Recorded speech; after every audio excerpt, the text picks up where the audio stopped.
Good morning Luzon, Visayas, Mindanao. This is your Kawayan Vlog. So right naman tayo dito sa bayan ng Placer kung saan po tayo ngayon nakadestino sa ating trabaho. So ngayon guys, pauwi na po tayo. Kaya daan muna tayo dito at magbibideo po tayo dito sa barangay at sa bayan ng Placer, Masbate. Isang pinakamagandang lugar po dito guys. Ayan, so nakikita nyo naman, shout out po sa mga taga dito, lalo na po dito sa Villa Ascencio.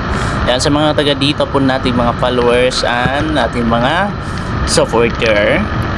So ngayon guys, nagbibideo po tayo, papunta po tayo ng Kawayan kasi po time to na nagdio po tayo ngayon.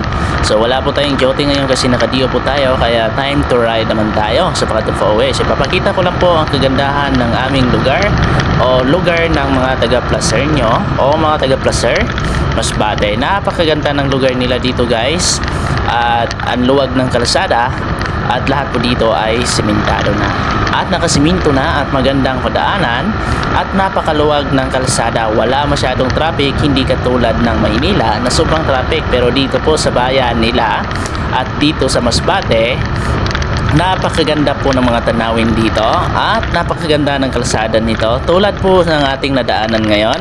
Kaya shoutout po sa mga taga nandito. Baka po ay nadaanan ko po ang bahay nyo.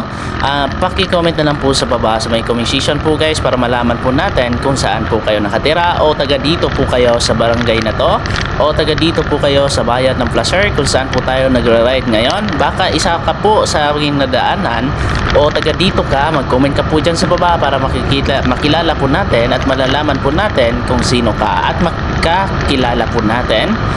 Ayan, so mga kaibigan, mga ka-idol, dito na lang po. Thank you so much sa ating mga kaibigan, mga ka-idol, mga kaludi na palaging update po sa ating mga video. Kung ikaw po ay gusto mo mag-update sa ating video, paki-follow, like, and share ng ating video.